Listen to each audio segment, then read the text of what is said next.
आज हम इस वीडियो में करेंगे क्लास 8th हिंदी मंजरी बुक का पाठ 6 बिहारी के दोहे। इस पाठ में नीति एवं भक्ति के दोहों के माध्यम से कवि ने नैतिक एवं व्यवहारिक जीवन मूल्यों को स्पष्ट किया है।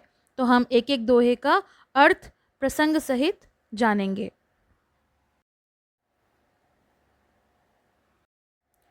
तो नीति के पद का पहला दोहा है, बड़े न हूजे से लेकर जाए तक।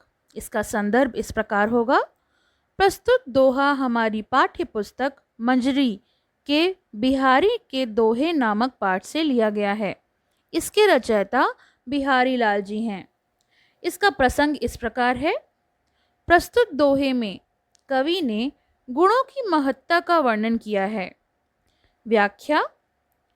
कविवर बिहारी लाल जी कहते हैं कि कोई भी मनुष्य चाहे कितना भी बड़ा यश प्राप्त क्यों ना कर ले, यानी कितना भी नाम कमा ले, परंतु बिना गुणों के महान नहीं हो सकता, यानी उसके अंदर गुणों का अभाव उसे महान नहीं बनाएगा।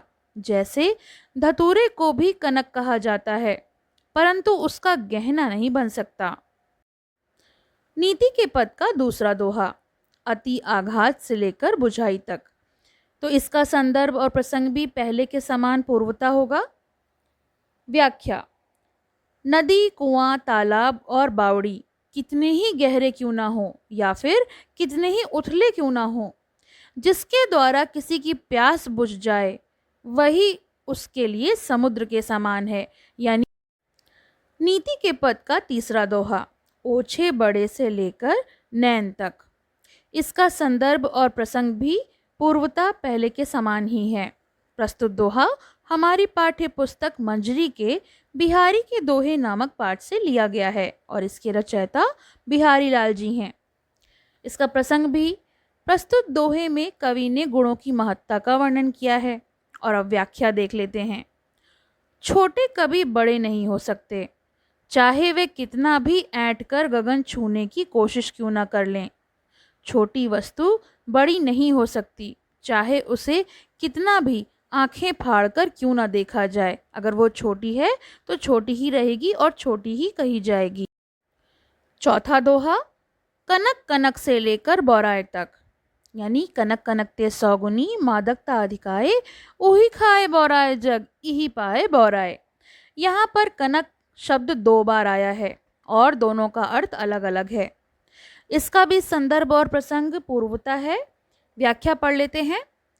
कविवर धतूरे की अपेक्षा सोने में 100 गुना अधिक मादकता होती है, क्योंकि धतूरे को खाने पर आदमी पागल हो जाता है, जबकि सोने की प्राप्ति के बाद यानी स्वर्ण पाने के बाद भी वो पागल हो जाता है, अर्थात सोना मिलने पर वह घमंडी हो जाता है। यहाँ पर कनक शब्द तो 2 बार आया है, पर दोनों का अर्थ अलग अलग है। एक कनक शब्द का अर्थ है धतूरा और दूसरे का अर्थ है सोना। नीति के पद का पांचवा दोहा, दिन 10 से लेकर सन्मानु तक। इसकी व्याख्या पढ़ लेते हैं। मनुष्य को ये बात जान लेनी चाहिए कि उसका थोड़े दिन ही आदर और सम्मान होता है। जिस प्रकार श्राद्ध पक्ष में यानी क्वार मास के आरंभिक 15 दिन में कौवे को बुला बुलाकर आदर होता है। उसके बाद अब आते हैं भक्ति के पद के पहले दोहे पर, बंधु भय से लेकर कहाई तक। इसका भी संदर्भ और प्रसंग एक समान है, जैसे कि पहले क्या है वैसे ही। व्याख्या पढ़ लेते हैं। हे रघुराई, आपने गरीब के बंधु बनाकर उसे संसार सागर से पार उतार दिया। आप प्रसन्न हो जाइए और मेरा उद्धार कीजिए, जिससे आपके बड़े होने की बढ़ाई झूठी ना हो। भक्ति के पद का दूसरा पद, मोहन मूर्ति से जग होई तक। संदर्भ और प्रसंग पूर्वता। व्याख्या पढ़ लेते हैं। श्याम की मोहने वाली मूर्ति की अद्भुत गति होती है। यह जिसके अच्छे हृदय में बस जाती है, उससे सारा संसार प्रतिबिंबित हो जाता है। भक्ति के पद का तीसरा दोहा, ये अंतिम दोहा है, भजन कयो से लेकर गंवार तक। इसका संदर्भ और प्रसंग भी पूर्वता है। व्याख्या। हे मूर्ख, तुम्हें जिसका भजन यानी गुणगान करने के लिए कहा गया है उसे तो तुमने एक बार भी नहीं भजा, किंतु तुम्हें जिन दुर्गुणों से दूर रहने के लिए कहा गया है, दुर्गुण होते हैं जो बुरे गुण होते हैं, तुमने उन्हीं दुर्गुणों को अपना लिया है, यानी उन्हीं बुराइयों को अपना लिया है जिन बुराइयों से तुमको दूर रहने के लिए कहा गया है। तो ये तो बिहारी के दोहे के अर्थ हो गए। इसके प्रश्न अभ्यास हम अगले वीडियो में देखेंगे। आपको कैसा लगा ये कमेंट सेक्शन में ज़रूर बताइएगा, और इस किताब की जो प्लेलिस्ट है उसका लिंक मैं आपको डिस्क्रिप्शन में दे दूंगी, तो आप बचे हुए सारे पार्ट वहाँ से देख सकते हैं।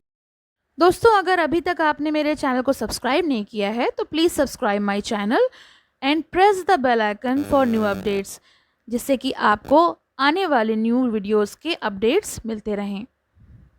पसंद आया हो तो लाइक करें, शेयर करें और चैनल को सब्सक्राइब करें।